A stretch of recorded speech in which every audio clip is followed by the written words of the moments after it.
Okay, so this is Jacob's Algebra, Chapter 10, Lesson 8, Part 2. We had gone through and worked two different examples from number 7, which is just like our number 12 that was assigned for homework.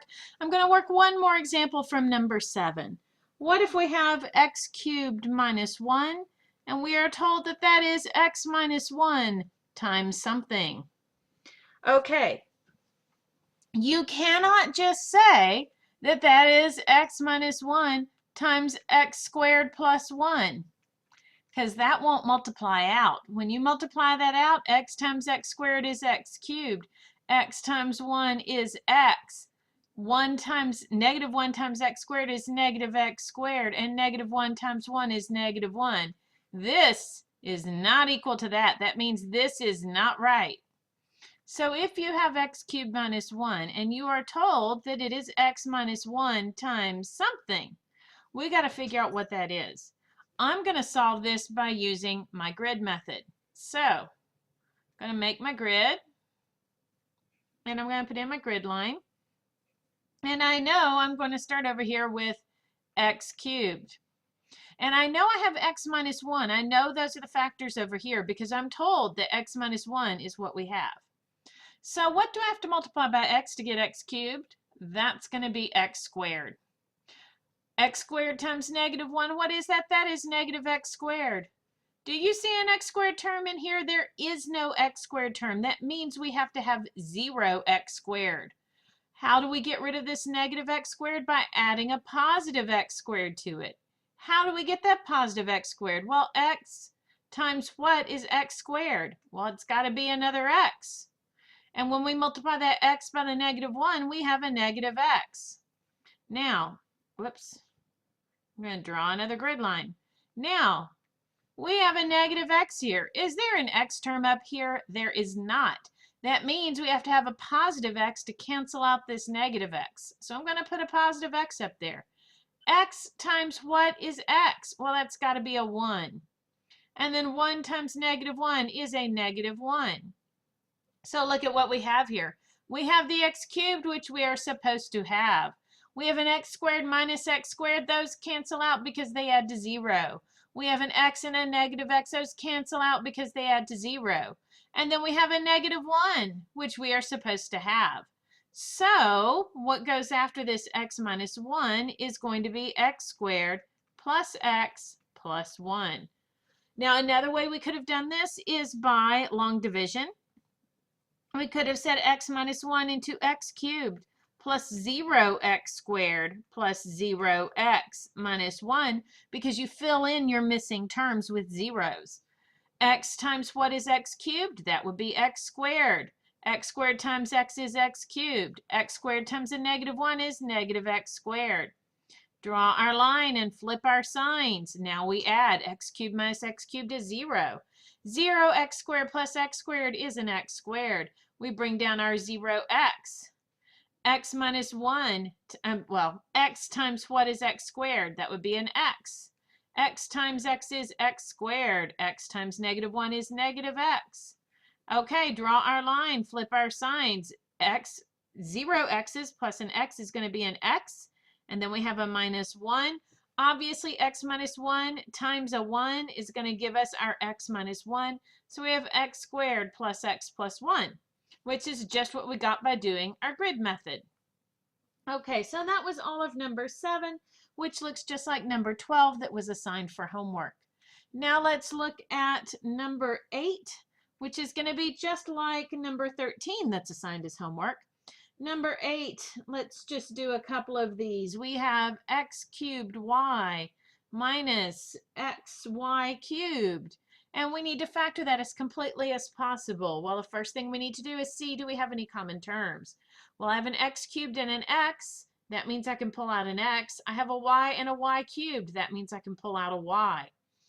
Xy times what is x cubed y? That's going to be x squared. Xy times what is xy cubed? That's going to be a y squared. Look at this. We have a difference of 2 squares. That means that we can write this as xy times x minus y times x plus y because we have a difference of 2 squares here. Okay, let's take a look at part D. We have x cubed plus 4x squared y, and then plus 2y squared. Do we have any common terms? The answer to that is no, we do not have any common terms. We have a 1, a 4, and a 2. Greatest common factor is 1. We have an x cubed and x squared and no x at all, so we have no variable x. We have no y, a y, and a y squared, so we cannot pull out a y. Okay, looking at these, we definitely cannot pull out,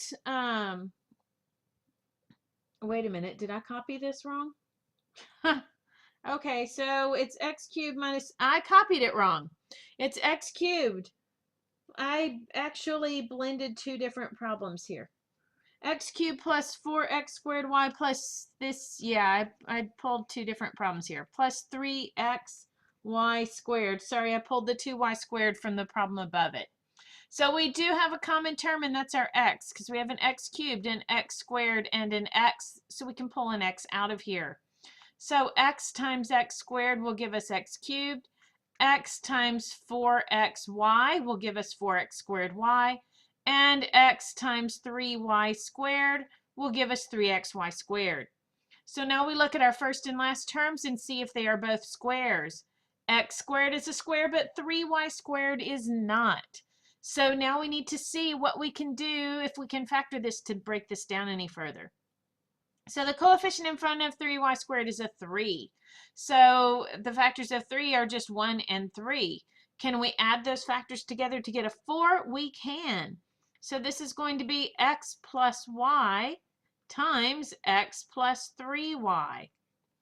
If you're really not sure how that works out, use your grid method. Draw your box, put in your lines. We know the top left box is going to have our x squared. The bottom right box is going to have our 3y squared. To get our x, we need an x times an x. To get our 3y squared, we're going to have a 3y and a y. When we multiply that 3y times x, we get a 3xy. When we multiply the x by the y, we get an xy. So we have x squared. 3xy plus xy adds to 4xy, and then we have a 3y squared. So it will multiply out to x plus y times x plus 3y. We need to be sure to put the x out there also because we can't just throw that away. So x times x plus y times x plus 3y is how we factor that out. Okay, we are going to do one more. So let us look at part E. Part E is 3xy minus 6x plus 15y, and then minus 30. Now, when you have problems like this where there are 4 terms, you need to put them in pairs. So I'm going to put the first 2 together, and I'm going to put the last 2 together. So 3xy and negative 6x, what is a common factor there? Well, our greatest common coefficient is 3. Our greatest common variable is x.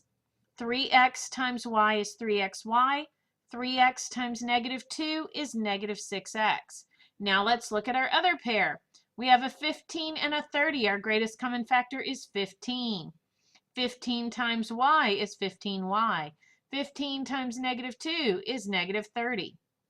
Now look at this. Our common factor is y minus 2. So I can pull out the y minus 2. And we need to multiply that by the 3x. And we need to multiply that by the plus 15. Plus 15. So this would factor to y minus 2 times 3x plus 15. If you're really not sure how to do that, then you can always do your grid method. So I'm going to draw my box and put in my lines. And we have 3xy and negative 6x. And we have 15y and we have negative 30. So what is the greatest common factor of our first row? The greatest common factor is 3x. Greatest common factor of our second row, that is 15. Notice that's our 3x and our 15 right here. Greatest common factor of our first column, that is going to be a y. Greatest common factor of our second column, that is a negative 2. Notice that's what we have in our parentheses here. So we get 3x plus 15 times y minus 2. So that was number 8, part E, and all of that is just like number 13. Factor as completely as possible. Once you think you're done factoring, check to see if what you have left has any common terms or if it matches any of the patterns that we've learned how to factor.